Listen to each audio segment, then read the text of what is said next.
C'est une rencontre assez importante dans notre histoire. C'est peut-être celle-ci qu'on peut raconter. C'est en fait finalement.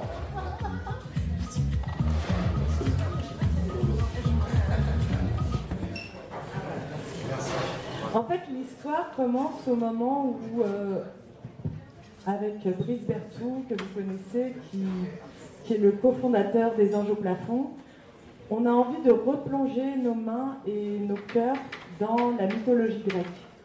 Parce que, comme vous le savez, on a raconté l'histoire d'Antigone avec une Antigone de papier, on a raconté l'histoire d'Oedipe avec Ophile d'Oedipe. Et au fur et à mesure de la création de ces deux spectacles, on a beaucoup voyagé en Grèce. On a voyagé, on s'est fait des amis, on a rencontré des gens formidables et avec lesquels on a noué des relations, voilà, presque.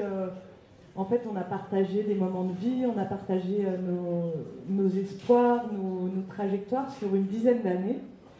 Et alors qu'on était parti au départ dans un voyage un peu romantique pour rencontrer la Grèce antique et les mythes et les grands théâtres, on s'est pris la Grèce contemporaine en plein visage et on est arrivé en fait au cœur de cette crise grecque.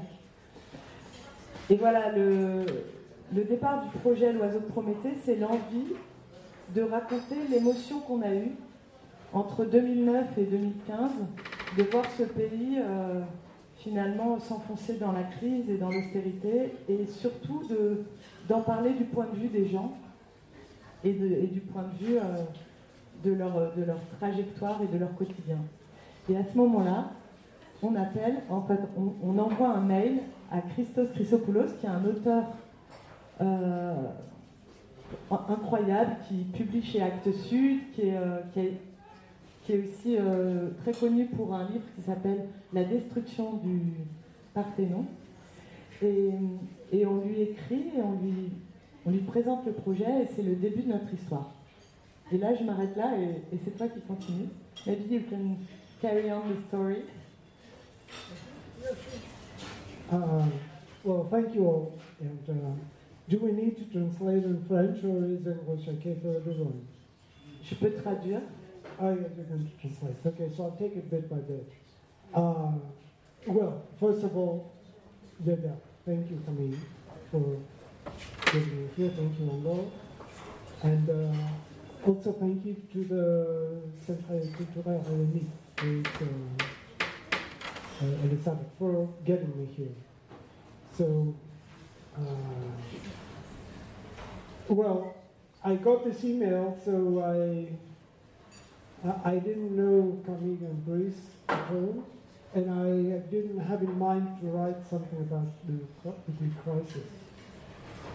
Et il a reçu ce message de Camille et Brice qu'il ne connaissait pas, et à ce moment-là, ça n'était pas son intention spécialement d'écrire sur ce sujet, sur la crise grecque. And certainly I didn't want, I've never thought of using any of the Greek myths. You don't do that. Ni d'écrire sur des mythes grecs, lui qui avait écrit, et ça c'est moi qui ajoute, la destruction du Parthénon. And I asked my friends before I replied, and everyone said, "Why do you want to do it? Just, who cares about the Greek crisis anymore? So just there's no point." En fait, il interroge ses amis au moment où on lui fait cette demande d'écrire sur la crise, et les amis grecs lui disent: mais qui est-ce que ça intéresse? Pourquoi tu vas faire ça? Pourquoi tu vas raconter la crise grecque? C'est passé, ça n'intéresse personne. So for me that was actually quite interesting, because I realized that when is the right time to go back and think about the trauma? Is 10 years a good time to pass? Is it 15 years? Is it 20? When is a good time for literature to go back and look into one's own recent history? So I said, okay, maybe this is a good time to do it with this opportunity. So this is when I decided to say yes. La question qui s'est posée, c'est quand est-ce que c'est le bon moment de retourner dans une zone de trauma? Quand est-ce que la littérature peut parler parlé des traumas et il lui est apparu que 10 ans, ça peut être une période intéressante pour retourner à cet endroit-là. Donc, yes. So then I said to Anlo, this is what I think I'm going to do, and you're going to have another trouble in your hands because you have to deal with my text. Alors moi, j'ajoute, là, je précise que je traduis les textes de Christos depuis 20 ans. En fait, ça fait juste 20 ans. Tous les textes traduits en français écrits par Christos, c'est moi qui les ai traduits, donc on se connaît bien. Et à ce moment-là, Camille et Brice, de leur côté, après l'acceptation de Christos, ils m'ont contacté et ils m'ont parlé de l'histoire et ils m'ont embarqué. Et où est-ce qu'on s'est rencontrés? On s'est rencontrés au café en face de la place. On découvre qu'on habite tous à Malakoff. Et d'un seul coup, la Grèce arrive à Malakoff. On fait une rencontre vraiment incroyable avec Anne-Laure. On avait l'impression moi, j'avais l'impression de te connaître depuis toujours dans ce café. Et en même temps, j'étais assez impressionnée par votre parcours commun, par votre histoire commune. Mais tout ça se passait à Malakoff, au café d'en face. So just to make the long story short, at the end of the day, well, Camille is here and Laura is here, and me in the middle, and I can speak about two things. One thing is the play, and the play you watch. So that was the product of like a year and a half that we were discussing. And then on the other hand, there's a book, I mean, it's that book, that it's not the play that you saw. So, well, it is and it's not, but it's a way of working with Camille and Brice that allowed me to be able to actually take both a personal path, so do something for me, which I think is important for me as a Greek writer, to go back and recollect into my own understanding of the moment, and also to do something which is a collaboration. So it is a collaboration, and then at the same time, it's a very personal thing of mine. Oui, parce que le travail entre Christos et Camille et Brice a duré 1 an et demi. Moi, je suivais derrière. C'est-à-dire que Christos a commencé à écrire, envoyait des morceaux, disons, à Camille et Brice. Ils travaillaient ensemble, ils se sont vus beaucoup. Camille et Brice ont fait venir Christos en France plusieurs fois, plusieurs jours d'affilée, où Christos voyait travailler avec la troupe, enfin la compagnie et tous les participants. Et moi, je recevais le texte et je traduisais. Le petit wagon derrière qui on me donnait du texte et je traduisais. Et aussi, je suivais les mouvements de l'écriture du texte, puisqu'il y avait des moments où Christos disait finalement on ne va pas garder ça, ou au contraire c'était Camille et Brice, tu compléteras, qui disait ben non, pas dans ce sens-là, ou on va rajouter ceci, cela. Et ce qu'explique Christos, c'est qu'au fond, il a finalement mis en place un texte que j'ai traduit, et ensuite il y a le travail vraiment théâtral, là je ne vais pas parler à ta place, mais qui aboutit à des transformations du texte qui est dans ce livre. Aussi bien il y a des choses communes dans la pièce et dans le livre, et puis des choses qui sont propres au spectacle.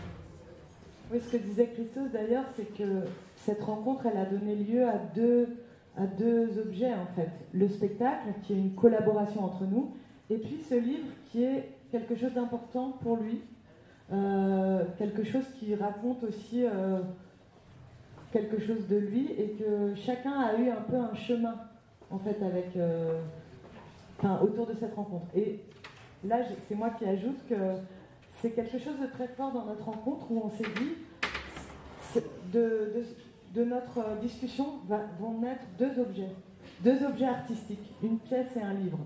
Et comme ça, en fait, chacun aura aussi quelque part la liberté de raconter la chose qui lui paraît importante, ou voilà, chacun était assez, se sentait assez libre de l'œuvre finale.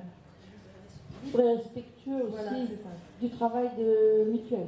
Et comme c'était franco-grec, il y avait des choses, si on rentre un tout petit peu dans certains détails, par exemple, autour de la question des mythes, Christos, il n'avait pas forcément envie de raconter les détails du mythe de Prométhée. Parfois, il pouvait rentrer dans la matière de ce que raconte Prométhée, dans la matière philosophique, dans la matière poétique du mythe, mais sans raconter le déroulé du vol du feu, de la punition. Voilà, comme si,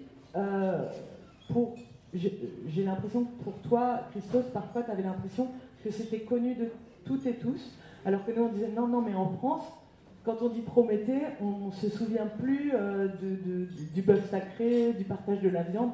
Il faut raconter aussi ces détails-là. Donc, par exemple, dans le livre, c'est pas raconté dans tous les détails qu'on peut apercevoir dans la pièce.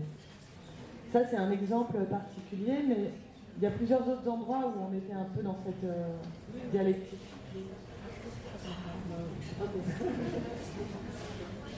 Well, I want to make one comment about faith, or trust, to be honest, to be more precise. And then, since you saw the play, I want to say a little bit about what's different about the book. And then you'll be able to maybe understand of all the questions that arise. That is, what is it from literature that can be transferred into theater and what is not? What is it that theater brings over that literature can't, and the opposite? And also something that is very interesting to me is what audience are you addressing? So, if this is a play that is for the French audience, how would a Greek audience see that?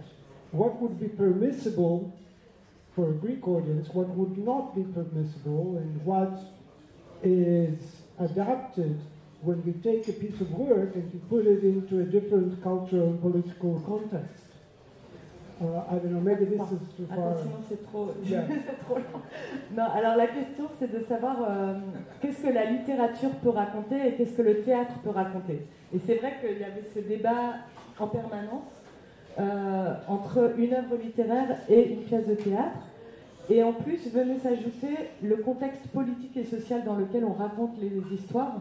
Et en fait, à quelle audience, à quel public on s'adresse. Et ça faisait twister l'œuvre un peu en permanence d'un endroit à un autre.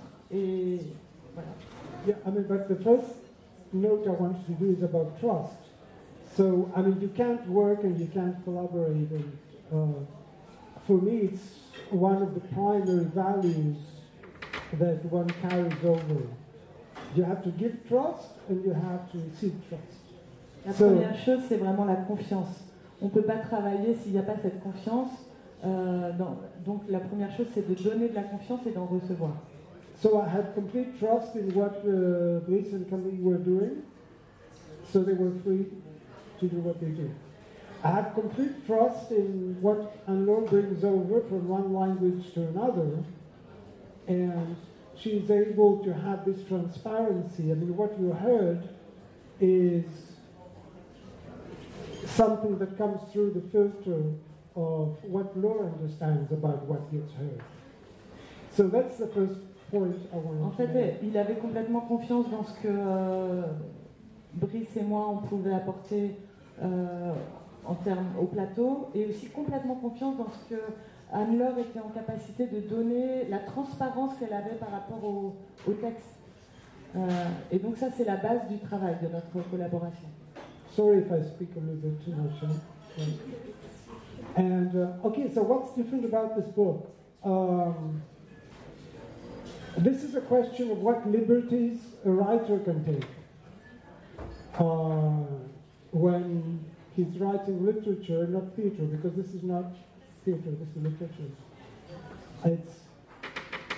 It is in a form that you can say that somehow hijacks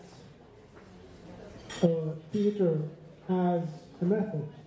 but it's actually a novel. It's the way that Marina Tsvetaeva, for example, was writing her own plays, if you know Marina Tsvetaeva, the modernist Russian poet.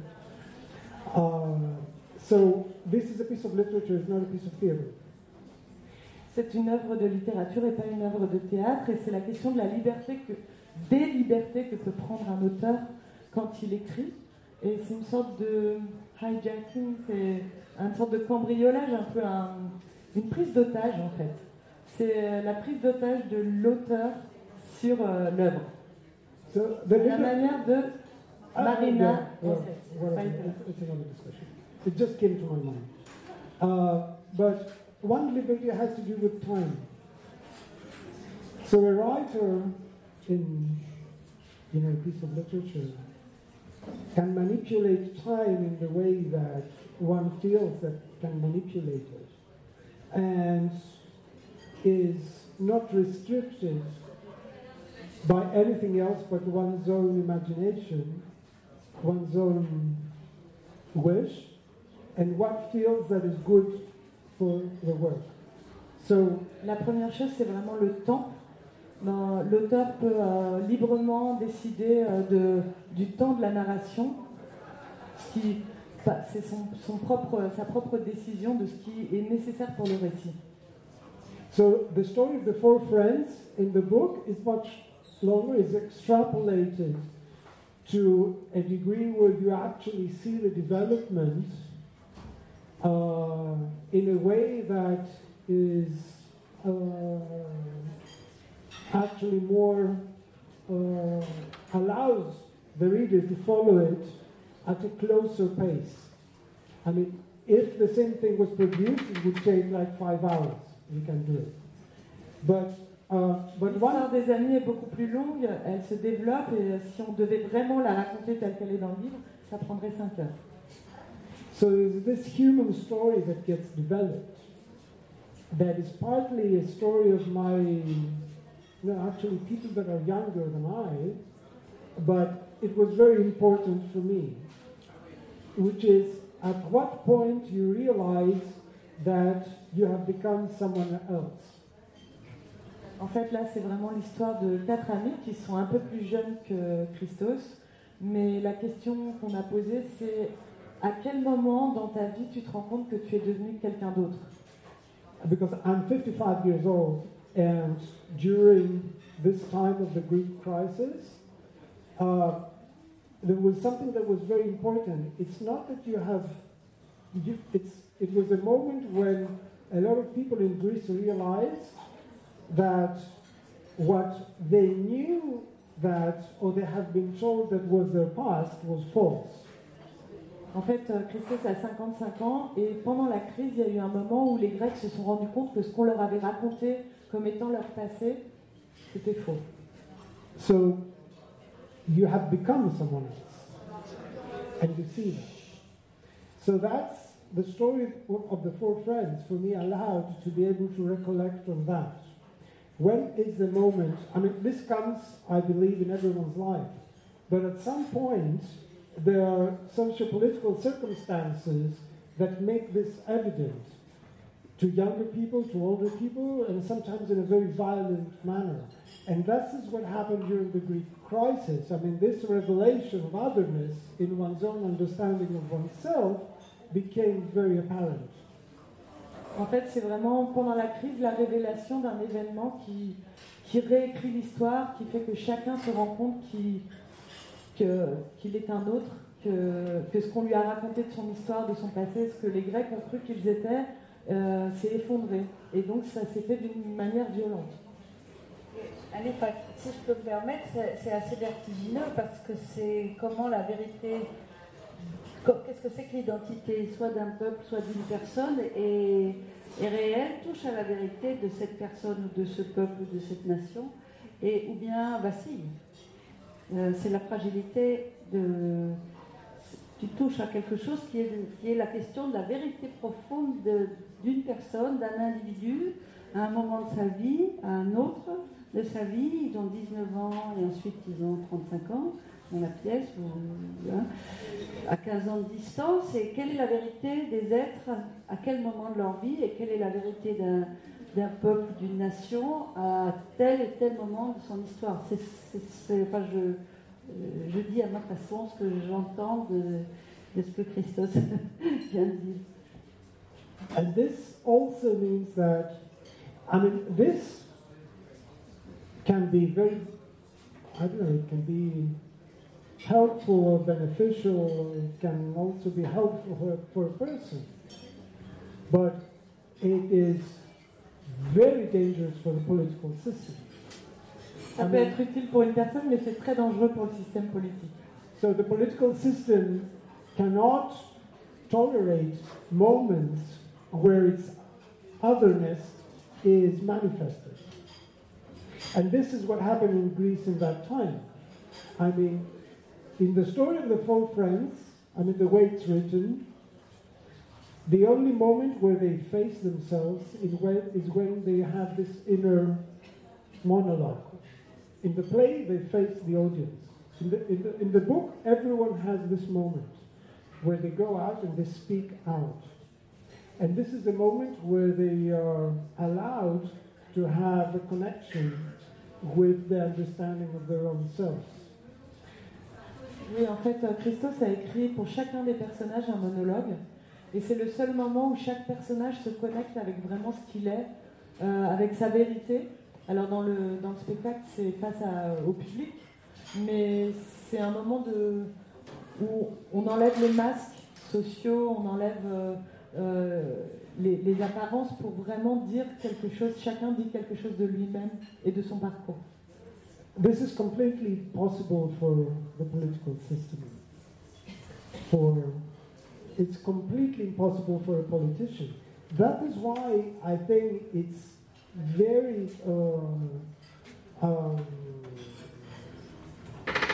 it's good fortune, but at the end of the day, it is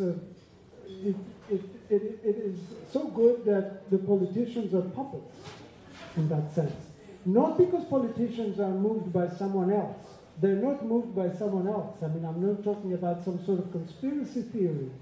They are moved by their own understanding of what they are. So I think this is very important. I mean, is a politician able at some point to have a connection with one's own true self? And I think that this is completely impossible. So the puppet is a puppet of one's own self. En fait, il dit que les politiciens sont, de son point de vue, sont pas capables de se connecter avec leur réalité et de tomber le masque comme ça. Et c'est en ça qu'il trouve ça bien que ce soit manipulé que ce soit des marionnettes. Pas parce que les politiciens sont manipulés de l'extérieur, il n'y a pas de théorie du complot, hein. C'est pas ça la question.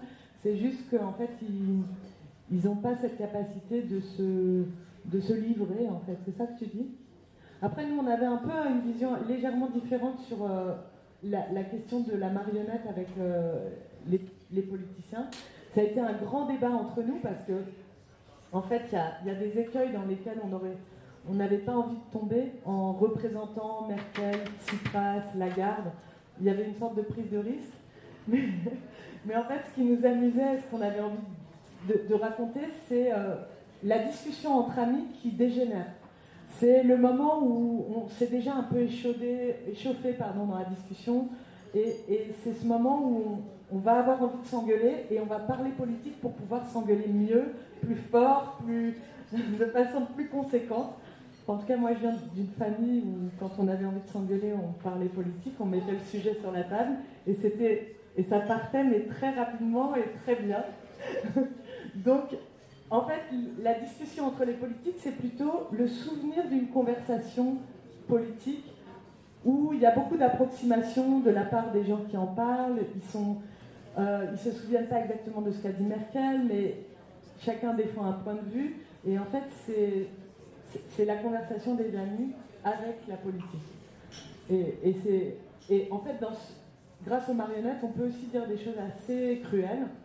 Par exemple, cette question d'un pays qui vend absolument tout jusqu'à perdre ses bras, sa tête, se démembrer vraiment.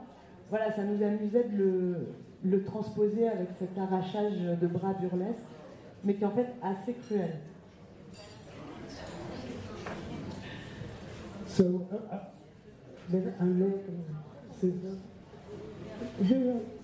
yeah, but I wanted to make one note and then maybe it will spark a discussion, which is that, I mean, my own understanding and also what comes into play vis-a-vis the politics, it's a more ironic way of approaching it, and it's also part of, you know, the recent history of where I come from. I mean, you can't be but ironic if you're talking about politics. That is one thing. You can't be an essentialist if you're talking about politics. And then the other thing has to do with the myth. So, because it's, I mean, you know, coming from Greece, from very young, you grow up and you hear about stories about old guys with beards, and then also the mythology, which is something parallel to politics, because it's something that it is devoid of any human identity. In that sense, I think the play is also very nice, that both the part of the myth and the part of the politics are so intertwined. Donc en fait, en tant que grec, on grandit avec les mythes et on nous parle en permanence d'histoires de ces vieilles personnes avec des grandes barbes. Et en fait, dans la pièce, il y a quand même comment tu pourrais dire ça, un rapprochement entre les humains, les dieux, les politiques. Voilà, le traitement par la marionnette permet en fait un rapprochement. C'est ça que tu dis? Maybe you can say something and then I can finish my. Mais peut-être, est-ce que vous avez des questions aussi sur, voilà, comment de profiter de la présence de Christos aussi pour rentrer dans les débats politiques, pour qu'on puisse s'engueuler un peu, là. Ou poétiques. Les débats poétiques, on peut aussi avoir des... We have no Greeks on the audience, right? Yes? Si. Ah, okay. Because I was interested about the objections. Because this, I think, is also an exercise of objections. No, not about the play, but, you know, a lot of the things that come into that, because it's, you know, because you have a Greek here talking to you. That's what I'm saying. Not objections to the other, but to me.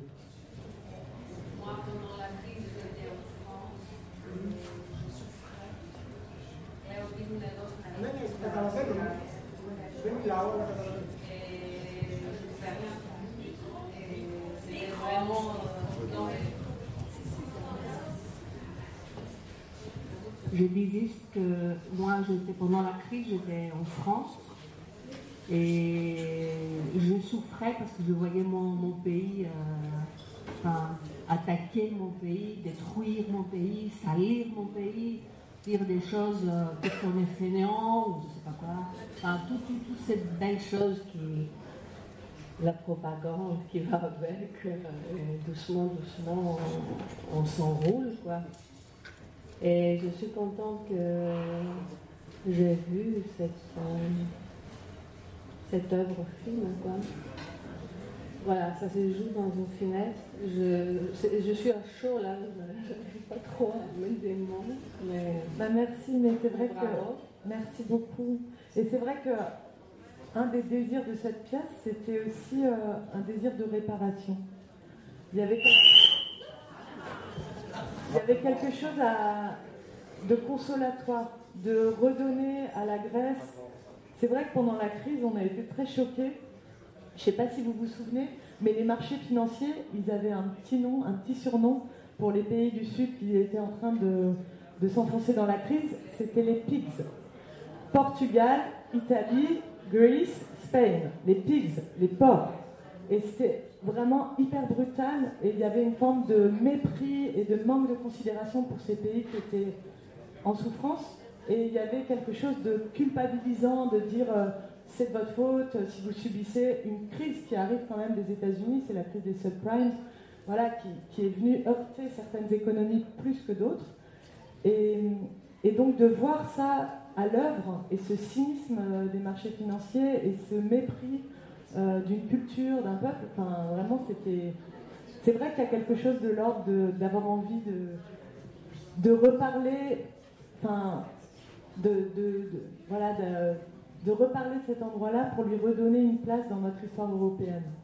Et pour nous, c'est absolument indispensable de rencontrer Christos parce qu'on ne pouvait pas raconter cette histoire grecque sans avoir cette parole très forte de quelqu'un qui a traversé la crise à Athènes, quelqu'un qui l'a photographié pendant des nuits entières, parce que Christos, il a aussi une œuvre de photographe qui est magnifique, qui a comme documenté de façon artistique cette période-là. Et donc on avait besoin de ces mots, de la discussion avec Christos pour pas partir nous dans une chose trop poétique, pour qu'il y ait aussi quelque chose de cru, et puis quelque chose de réel. Et par exemple, les personnages des quatre amis, c'est beaucoup Christos qui les a inventés. Voilà, il a inventé Vasiliki, qui est la militante dans la rue. Il a inventé Paul, qui est un ancien altermondialiste qui devient directeur de banque. Voilà, c'est des personnages qu'il a portés. Et en même temps, je trouve qu'ils ont tous leur humanité très complexe. Et moi, je me reconnaissais dans chacun d'entre eux. Enfin, je trouvais qu'il y avait vraiment une belle part d'humilité dans chacun des personnages et qu'on pouvait tous se reconnaître. Voilà. Donc, c'est surtout par rapport à notre capacité à nous engager, à avoir des idéaux et les petites trahisons du quotidien. Enfin, je trouve que ça, tu les as écrits assez magnifiquement. I mean, I will finish with that thing that I just came to my mind, which is because I'm an engaged idealist. I mean, for us Greeks, it makes sense to go back to those years in a way that is very close to where we are at the moment. I'm not talking about some sort of historicist approach. It is something that is very important for us for the moment. But I think for you it's important to see that as a metaphor for your own engagements towards your own presence and your own position as citizens in what you decide, how do you decide, and then at the end of the day, how we decide in common. I mean, I go back to Greece. I have two projects that I'm doing. One has to do with the 50 years anniversary from the fall of the junta in Greece. And the second is a project about Gaza. Now, why am I saying this? Because it's important at some point to reflect how something that is very close to one's own house is connected to something outside one's own house, one's own neighborhood, and then go beyond.